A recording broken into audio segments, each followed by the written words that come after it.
Welcome back to the Broadway show here on UNC Radio. I'm Dave Lefkowitz, and I'm very, very thrilled to be talking to someone who has experience in acting, in songwriting, especially in songwriting, and more recently, quite a lot of theater music writing. And in fact, he's even being honored for that by one of the major regional musical places on the map, Goodspeed Musicals, which is out in Connecticut.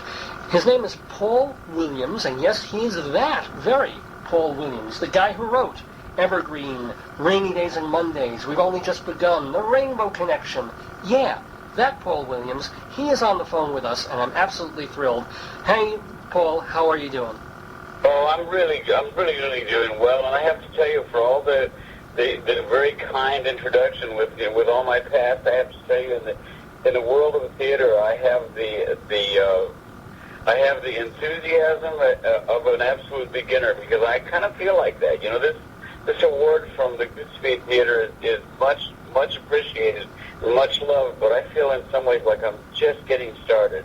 I have really fallen in love with writing for the theater, but it's only been, it's been the last probably 6 years or so that I've, really began with Gary Marshall and I first doing Happy Days, and then on to Emma Daughter's Jugman Christmas. Although I must say, in the world's longest single sentence going on here, yeah, that when you look at some of the films that I worked on from the very beginning, I've always been attracted with projects where the songs advance the story. So films like Bugsy Malone and Phantom of the Paradise, and some of the other things that I worked on, were sort of filmed musicals in a sense. And it's kind of interesting. The one question that surprises me is, you would figure by now, with so many movies being turned into Broadway musicals, you had a musical movie, Phantom of the Paradise. And was there ever any effort to bring that to live stage? You know, there have been endless efforts. It's one of those things that has always been in the planning stages, and I figure about 7 months after I die, they're going to make a musical of it. But we actually are probably closer now than we ever have. We actually have signed contracts with Brian De Palma and Ed Pressman and myself and everybody involved, and we're all pretty enthusiastic and pretty hopeful that this time we'll actually get it done. There was one other attempt back in the late 80s. We began to work on it, and then Brian went off and did a movie, and I forget what the hell I did. Well, it's anybody's guess what I did. I just, this last March, celebrated 20 years of sobriety, so if you go to the late 80s, and I was still pretty much living in Mayberville, you know. How were you able to, I mean, I guess this is way off topic, but how are you able to work and function when you're not sober? Well, it's an interesting thing. I'm a certified drug and alcohol counselor, so I'll go into my spiel. The fact is that alcoholism and addiction are diseases. It's a disease, and it's a progressive disease. The fact is, if you look at my career, the immense productivity of the 70s. I mean, it was just, I was nominated for the Oscars 6 times and won a couple of Grammys, the whole deal. And then the 80s, you're an alcoholic when you misplace a decade. So the fact is that one of the things that I came to grips with when I did get sober was that I wrote in spite of the drugs and alcohol and not because of it. And it's in a way, it's really defined my life, because it's like having 2 lives. I feel like Lazarus. I feel like I've been given an amazing new life. I'm probably more productive than I've been in 30 years. And so, now, yeah, sorry, you were saying. And I'm just incredibly productive, And let me ask also then, considering this productivity, so you're talking about perhaps at some point fairly in the near future Phantom of the Paradise, but is work proceeding apace on Happy Days, or is that kind of done unless they bring it to Broadway, and then there'll be another level of work to be done? We just made a deal with Samuel French to represent it regionally, to license it, and so it has a future. I'm not sure what it's going to, and I'm not sure that the Broadway is the perfect home for Happy Days. I think that at some point I would love to see it on Broadway, I think that for the America we fly over, it's something that they that they truly love. And anybody that sits down to see the show I'm so proud of the show, and so proud that Gary Marshall asked me to write the song for it. The characters are iconic. I mean, they're a part of the American tradition. Fonzie and Richie and Cunningham and Pinky and Mr. and Mrs. C. Those are characters that I grew up with. I was in my 30s, but I think we've all kind of grown up with those characters, and they've become. It's the only show I've ever gone to see, and where I sat in the audience, and everybody in the audience felt like they were related to the characters on stage. So Faye will move forward. We have our licensing deal with Samuel French, and Jim Henson's Emma Otter, which had such a great reception at the last two Christmases at Goodspeed, is going to roll forward with a life on the road, and hopefully in the city eventually too. Chris Catelli directed our production, and I'm such a huge fan of he's a brilliant young director, and Tim McDonald and Chris wrote the book based on an earlier project that I did with Jim Henson, and it's had the support of the Henson studio as far as creating the characters, the combined live action actors and puppetry, and it's a really sweet show. So that's kind of my connection to the Goodspeed, and I give the Goodspeed Theater credit for kind of lighting the fire under Paul Williams again and making him want to run to the piano and start working on a musical. And you hinted at, and more than hinted at this earlier, but you had mentioned that one of the things about writing for the musical is it's character-based, and you're driving the story forward through the music and the lyrics. Is that the main difference for you when you sit down to write a theater song as opposed to a pop tune? Absolutely. I think one of the great mistakes that pop songwriters make when they sit down to work on a musical is they try to write a hit song, and I think that the characters and the script has to be your Bible. And the other thing that is David, that is so different and so wonderfully rewarding is the songwriting can be the absolute loneliest thing in the world to do. You're sitting there and you stay up all night scratching away at something, thinking you've written something wonderful. You get a little sleep. You get up the next morning and realize you've rewritten "O Little Town of Bethlehem." Start all over again. Even when you're sober, yeah. But this is sober.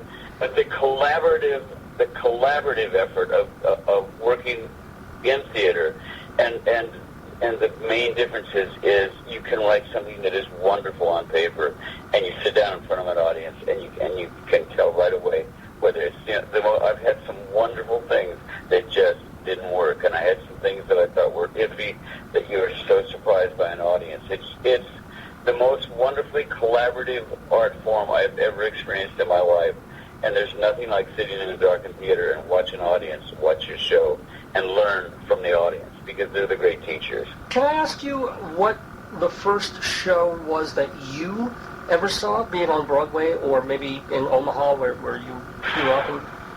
The first show I ever saw was a play, Outward Bound, which I saw in Regional Theater. Mm-hmm.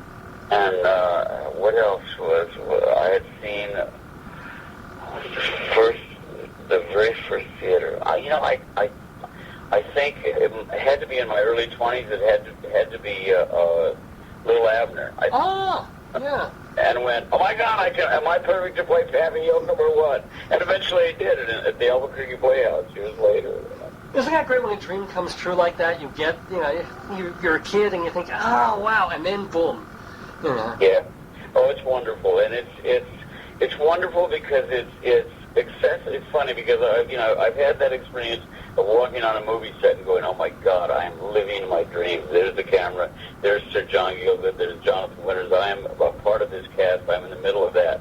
But there's something otherworldly about the motion picture industry that I always felt. I never felt where I walked on a set where I totally belonged there. It felt like as an actor that I was kind of visiting somebody else's dream. I loved it, but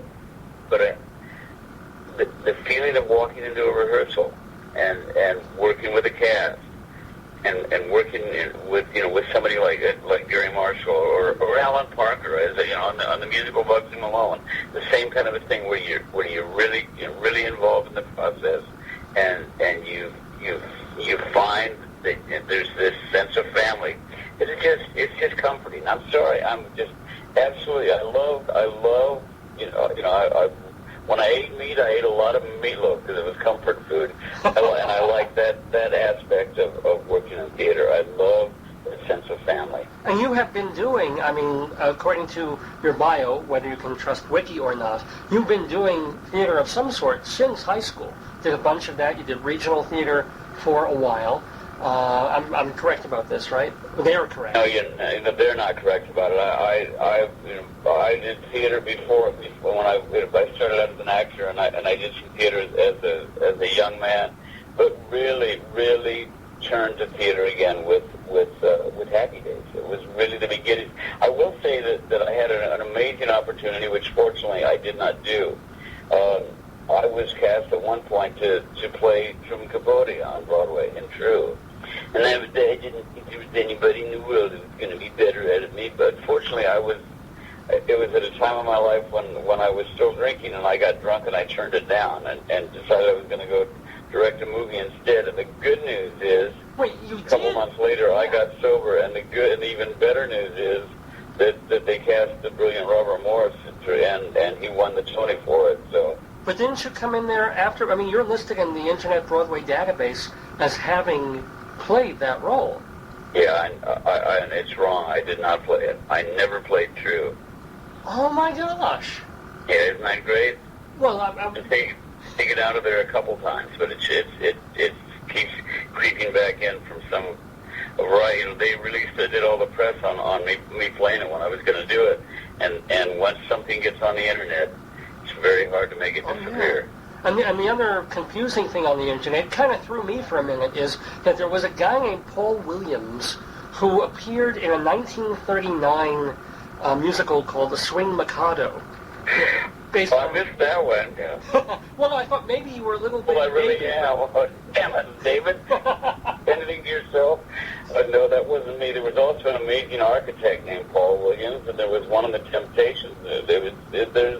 It's an endless lineup of Paul Williams. I'm the current one. Well, no, I'm saying it's almost believable because it was the year before you were born. So it almost coincides like if you were a little baby in the production, someone dragged you on stage. It could have happened, but not the year before you were born. That would have been really messy. Yeah, I mean, I'm good, but I'm not that good.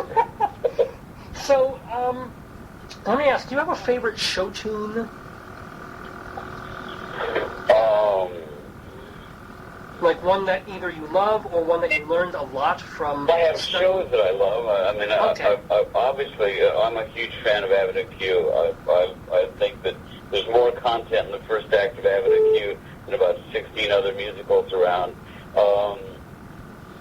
I just saw Priscilla, Queen of the Desert, in London, and the way they use the moment I wake up, before I take off my makeup, I say a little prayer for you. The way they use that as a cross-dresser singing to his son is one of the most wonderful moments in theater of my life. I'm a big softie. My favorite song is "Someone to Watch Over Me," and I was raised on in high school when everybody else was listening to rock and roll, I was listening to the Great American Songbook, and so the progression for me at this point in my life to be also, as president of ASCAP, is a real dream come true. Are you currently still president of ASCAP? I'm president and chairman of the board of ASCAP. Ooh, we should have a whole discussion about rights of songs and using them on the internet and fair usage and things like that. Absolutely, that's an entire subject right there, and with the new media has presented amazing opportunities and great challenges to make sure that songwriters and composers and creators of musical content can continue to get paid. One of the problems that we're dealing with is the Napster generation that is so used to just, music is free, and the fact is it's not free, and the creators of music deserve to get paid for it. But part of our continuing challenges at ASCAP is to be a strong presence in DC to make sure that the law catches up with the technology. It's been, David, from the very beginning, from when they went from playing songs in a music store on a piano to sell the sheet music, and they went to this wild, crazy new thing called radio. We ASCAP had to go to Washington and talk to the legislators and go to work trying to change the law, to get the law to adapt so that the copyright was honored. And it happened again with television, with cable, right down the line as the technology advances. And I love the new technology. My wife is always screaming at me to step away from the iPhone. But as the technology changes, we have to stay active in Washington and make sure that the fact is that right now there's some man or some woman, in a little apartment with headphones on, writing at an electric keyboard so he doesn't wake the baby in the next room. You may have a wife that's getting up and going to work to support him, or a partner or whatever. But so many people think of the music business as this collection of conglomerates that are all trying to elbow each other out of the way for their piece of the pie. And the fact is that ASCAP, which has almost 400,000, by the end of the year we'll have 400,000 members. ASCAP is a collection of small businessmen, and they deserve to be well represented, and they deserve to be paid for the wonderful work. When music is played and performed in any venue, anywhere, it needs to be properly compensated. And that's my job at ASCAP, and that's the brilliant Stephen Schwartz's job for the Dramatists Guild now. So my buddy Stephen, who was an ASCAP board member at one point, is now, as you know, president of the Dramatists Guild. And we should also mention, because not necessarily everyone who listens to this show is a big old Broadway aficionado, Stephen Schwartz is the composer of the show Wicked and of The Magic Show and Children of Eden and a couple of others. Just endlessly brilliant. He's just brilliant. So the Dramatists Guild has the absolute best representative right now. Now, actually, let me get back to speaking, since you're doing kudos for other people. You're, as a songwriter, usually used to working by yourself.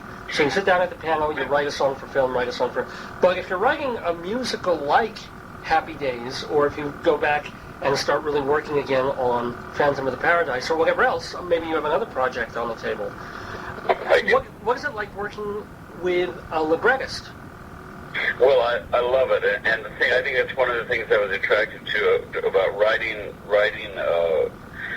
for musical films, for films like A Star Is Born, or Phantom of the Paradise, or Bugsy Malone, or any of the Muppet projects, the Muppet movie, or the Muppet Christmas Carol, which is really a situation where you're looking at a script that is like to a musical. The difference is that by the time we roll into production on a motion picture, you kind of are living with your mistakes or whatever. You put it up, you shoot it, and you make your adjustments in post-production. And working with a librettist, working with Gary, working with right down the line, it constantly changed as the combination of people changed. When Gordon Greenberg came in as our director on Happy Days, there was a shift with his talent and his creative input, suddenly have an entirely a new perspective. You have an objectivity that I don't think Gary and I had at that point. We're 5-6 years into writing this, and as I mentioned earlier, that thrill of working with a great cast and letting the audience be a participant in what works and letting you know what works and what doesn't work. You have that. Then everything shifts again when you add a director, a choreographer, a musical director, John McDaniel. Oh my God, John McDaniel did more for my score than thank you, God, for John McDaniel, because I joked that he made my music sound like it was written by a grown-up. I was absolutely thrilled. That's just something I don't even know if I can describe to somebody. To walk into a session and with the musicians and listening to his orchestrations and what he did with my music was just wonderful. It's I think the key word is to anybody entering into the theater is flexibility is key, and for God's sakes, keep your sense of humor. You're gonna, as somebody once said, you're gonna have to kill some babies. You're gonna love things that are gonna get tossed out of the show. You're gonna fight for some things, and some things you're gonna be wasting your time fighting for because some of your best work may not work, and I sure experienced that. And the end result is collaborative art at its finest, as far as I'm concerned. And again, I think that it's like Obama. Who I'm a great fan of Obama. I think that even he would say that that the Nobel Prize was kind of for what he's going to do, and I think that this wonderful honor from Goodspeed is hopefully for work that I'm going to do, because I feel like and I want another 30 years. yeah, God willing. Yeah, you bet. And you know what? I'm healthy. I get up and I run my couple miles in the morning. I've been sober 20 years. I haven't had a cigarette in 15. I'm shooting for 100. What can I tell you? Call me a cockeyed optimist. All right, I'll call you a cockeyed optimist, Paul. And you're 70, right? Wait a minute now. All righty. Just another quick question or two for Paul Williams, the legendary songwriter, who's part of our Broadway show here on UNC Radio.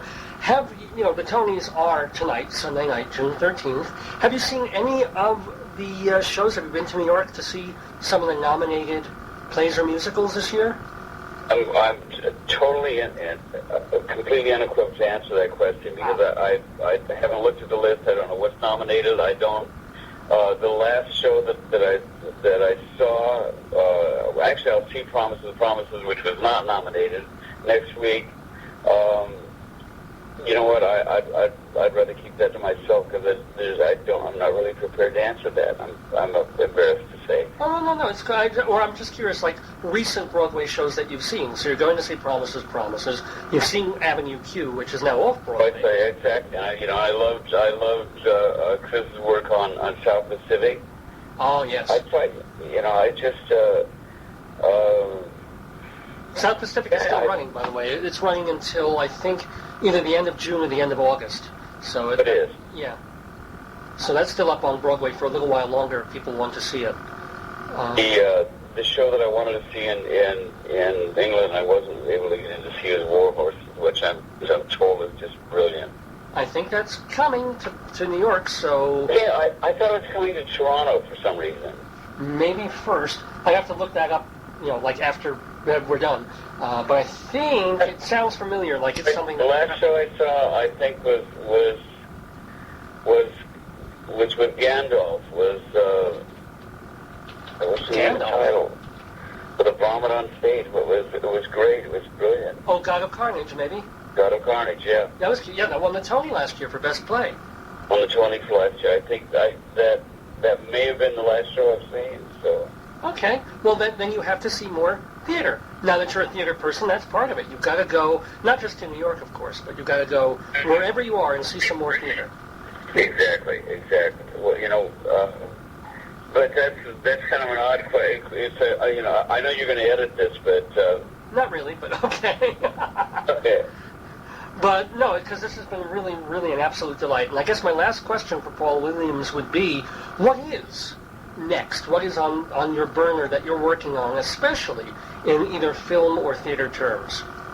Well, I'm working right now with a great group called Daft Punk. They're a stadium act, an amazing musical act from France, and they're currently showing the film Tron right now, the new version of Tron. Uh-huh. And so we're developing a show and an album for them.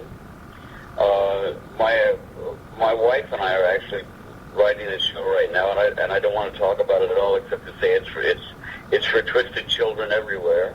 That would include And, me. Okay. Yeah. And with Tim McDonald and